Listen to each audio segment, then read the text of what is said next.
एक दिन उसने अपने देवर विभीषण के सामने ये जिक्र किया कि है तो ये भी उसका भाई, लेकिन मेरा कर्तव्य है समझाने का, मानो चाहे मत मानो।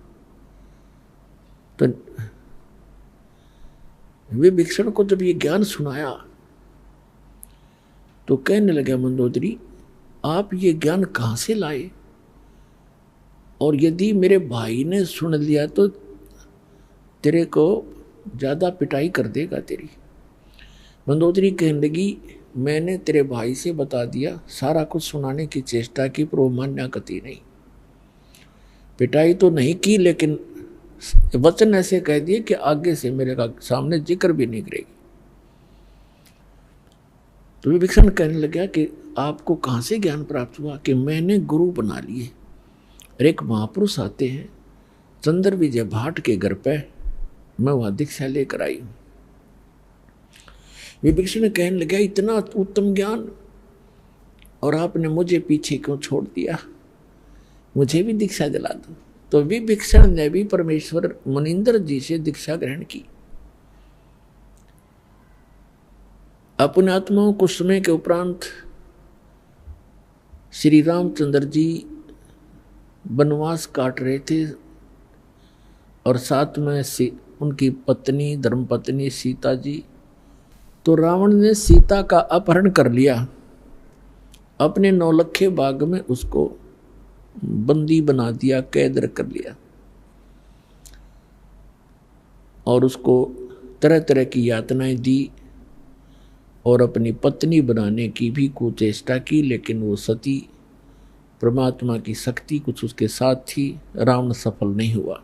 रावण को कुछ ऐसा श्राप लगा हुआ था जिस कारण से उसका धर्म पतिव्रता का बचा रहा। फिर भी उसकी कुचेष्टा जारी रही। मंदोदरी को भी पता था इस बात का। मंदोदरी भी समझाया करती थी कि आप ऐसी गलती मत करो। कबीर परमेश्वर से मंदोदरी ने प्रार्थना की कि हे गुरुवर, मेरे पति किसी औरत को उठा लाए और पता नहीं वो कौन है, वो बहुत ही सुंदर है और मेरे पति की नीयत खराब है और पुण्यात्मा एक औरत कभी पसंद नहीं करती उसका पति कोई गलती करे। इस कारण से उन्होंने परमात्मा से प्रार्थना की। परमेश्वर ने कहा, बेटा ये आम औरत नहीं है और रावण इसमें अपनी कुचेष्टा में सफल नहीं हो पाएगा, तू चिंता ना कर। फिर भी मैं बताता हूं बेटा, उसको कह दे तेरे पति को कि इस देवी को लौटा दे, इसी में इसकी खैर है। ये आम औरत नहीं है, ये लक्ष्मी अवतार है और श्री विष्णु श्री राम रूप में अपने कर्माधार से यहाँ वनवास प्राप्त किए हुए थे। राजा दशरथ के घर उनका जन्म है और वो दोनों भाई जंगल के अंदर भटक रहे हैं, इसकी खोज कर रहे हैं और वो यहाँ तक पहुँचे भी एक दिन सेना भी लेकर आएंगे, युद्ध भी होगा, या तो ये इसको सहर्ष अब लौटा कर अपनी अक्षमा याचना कर ले तो इसकी जान बच सकती है, तेरा सुहाग रह सकता है। अब मंदोदरी जी अपने गुरुदेव के एक एक वचन को फाइनल मानती थी कि जो ये कहते हैं सारी सत्य है, क्योंकि वो तो भगवान भी थे। रावण को जाके मंदोदरी ने कहा कि आप इस देवी को लौटा दो, ये आम औरत नहीं है, ये इस भगवान विष्णु की पत्नी समझो, लक्ष्मी जी आई हुई है और श्री विष्णु जी ही श्री रामचंद्र रूप में जो इनके पति हैं वो जंगल में घूम रहे हैं, इसकी खोज कर रहे हैं। आप इसको लौटा दो और अक्षमा याचना कर लो। रावण ये बात सुनकर ऐसा क्रोधित हो गया, कहने लगा, ये मूर्ख औरत, तेरा दिमाग खराब है। एक दो मांसाहारी मस्करे जंगल में फिरते हैं तीर लिए, उनसे मुझे डराती है। मेरे 1 लाख पुत्र हैं, 1.25 लाख मेरे नाती हैं, मेघनाथ और जैसे मेरे पुत्र हैं, कुंभकर्ण जैसे मेरे भाई हैं, तो किससे मुझे डराती है। 1-2 व्यक्ति जंगल में फिर रहे हैं और माफी मांगने की कहती है, क्षमा याचना करने कहती, तेरी बुद्धि चल गई है, बहुत कुछ खरी खोटी कही।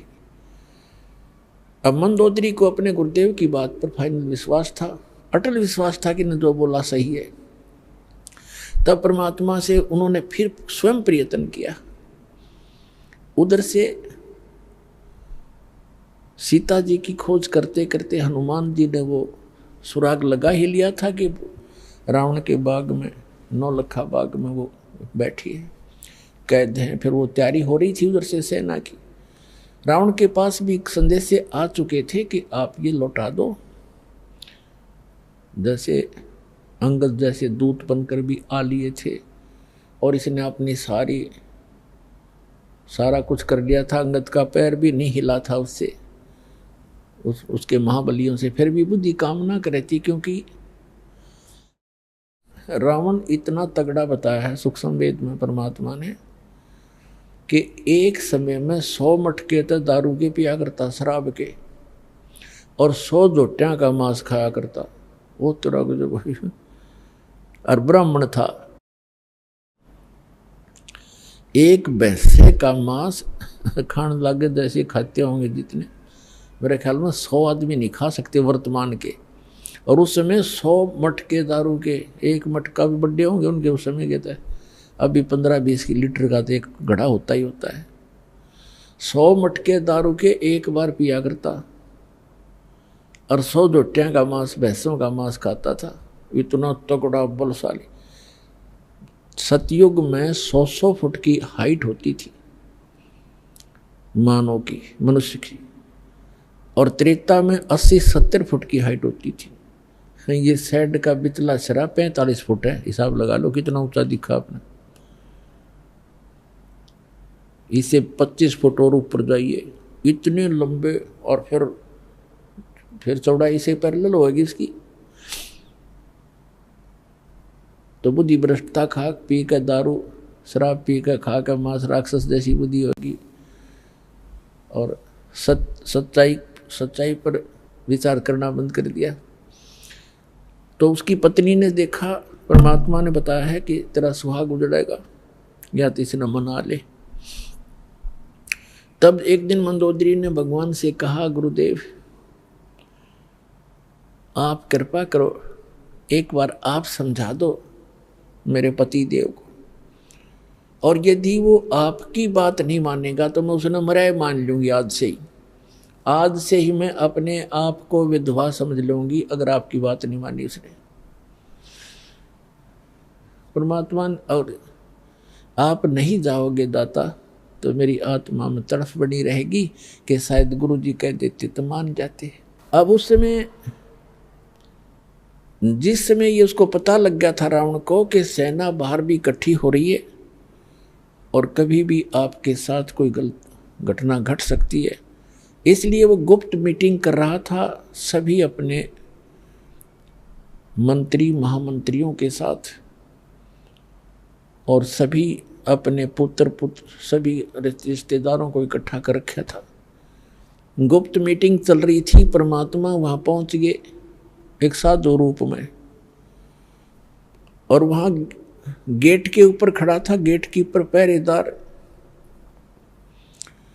उससे जाकर कहा कि भाई मुझे राजा रावण से मिलना है, मेरा संदेशा भिजवा दो, मैं उससे मिलना चाहता हूं। पहरेदार ने कहा कि महाराज ये रावण इतना खतरनाक आदमी है, इतना क्रोधी है, इसने आदेश दे रखा है कि अंदर का संदेश तो बाहर जा सकता है, बाहर का संदेश इस दौरान मेरे पास लेकर आने की आवश्यकता नहीं, तेरा सर कलम कर दूंगा, कत्ल कर दूंगा। तो महाराज मैं विवश हूं। अब उस समय संतों से भी डर लगता था, क्योंकि वो कोई वचन कुवचन बोल देते थे जो हानि कर देता था। तो परमात्मा समझ गए कि इसके बस की बात नहीं, अपनी व्यवस्था ये सही जाहिर कर रहा है। तो परमात्मा वहां अंतर ध्यान हुए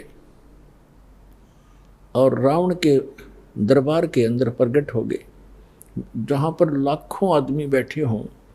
तो वो कितना बड़ा महल होगा, इतना लंबा, बीच में गेट, ऊपर ऊंची स्टेज के ऊपर बीच में गैलरी, स्टेज पर बैठा रावण। ज्यों ही उसने देखा कि ये आदमी महात्मा अंदर किसने आने दिया, रावण ने आदेश दिया गरज के पहरेदार को बुलाओ। उसने कैसे इसको अंदर आने दिया, आज हम गुप्त मीटिंग कर रहे हैं। तब तक परमात्मा निकट आ गए और कहा, जी आपके पहरेदार का दोष नहीं, आपके गेट कीपर ने कति मना कर दिया था और यहां तक कहा था कि अंदर का संदेश बाहर आ सकता है, बाहर का संदेश मैं अंदर नहीं जाने दूंगा और आपको तो जाने ही नहीं दूंगा। तो रावण ने पूछा कि तू आया कैसे, फिर जबरदस्ती आया कि नहीं? उसको पता ही नहीं मैं कैसे आया। तो परमात्मा एकदम अदृश्य हो गए, अंतर ध्यान हो गए और फिर तुरंत वहीं प्रगट हो गए। तब कहा कि मैं ऐसे आया, उसको नहीं पता, वहां तो मैं अदृश्य हो गया और आपके महल के अंदर राज दरबार में मैं प्रगट हो गया, ऐसे आया।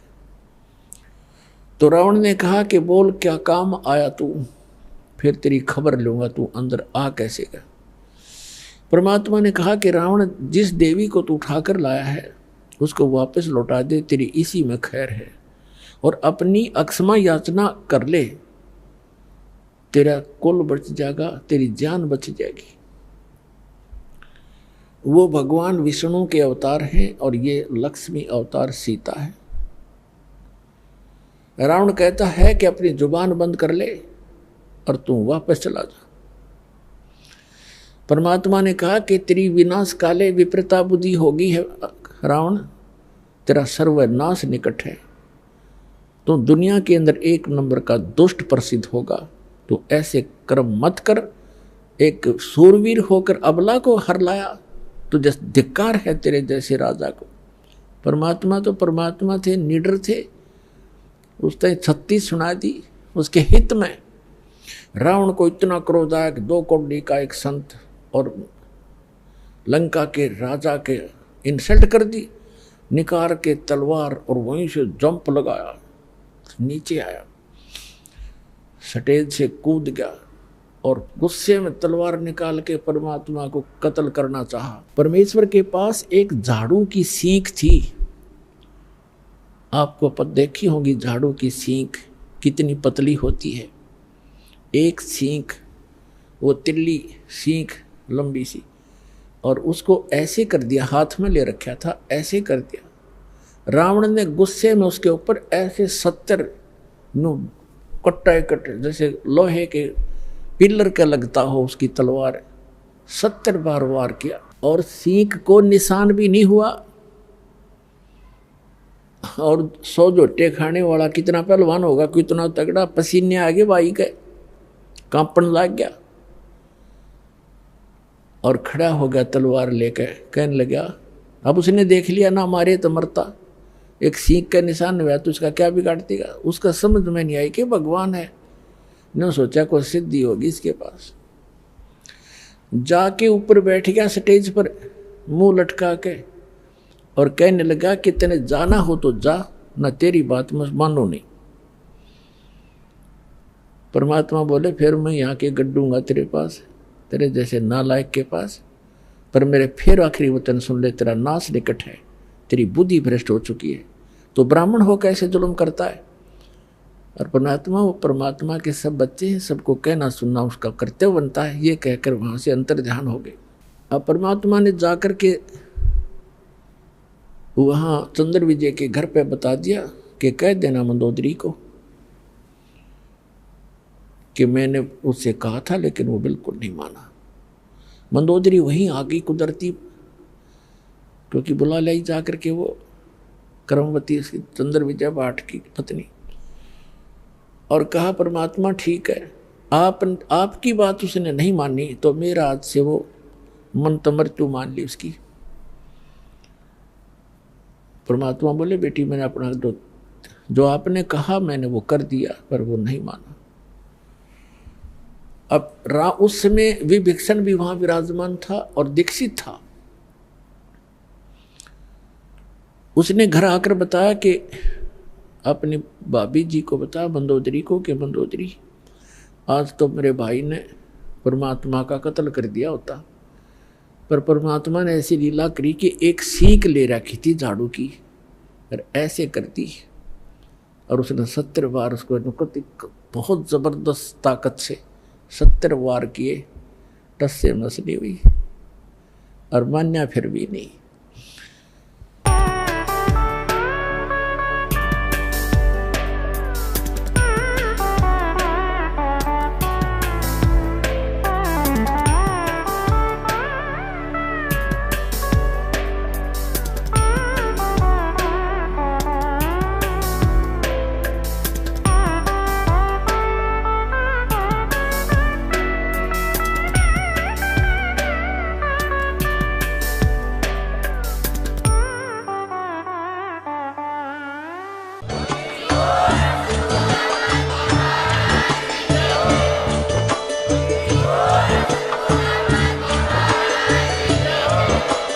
आप सुन रहे थे जगत गुरु तत्वदर्शी संत रामपाल जी महाराज जी के मंगल प्रवचन। अधिक जानकारी के लिए विजिट कीजिए हमारी वेबसाइट www.jagatgururampalji.org। संत रामपाल जी महाराज जी के शुभ आशीर्वाद से पूरे विश्व भर में 500 से भी ज्यादा नाम दीक्षा केंद्र हैं, जिन पर संत रामपाल जी महाराज जी द्वारा ऑनलाइन निशुल्क नाम दीक्षा दी जा रही है। अपने नजदीकी नाम दीक्षा केंद्र का पता करने के लिए संपर्क करें 8222880541।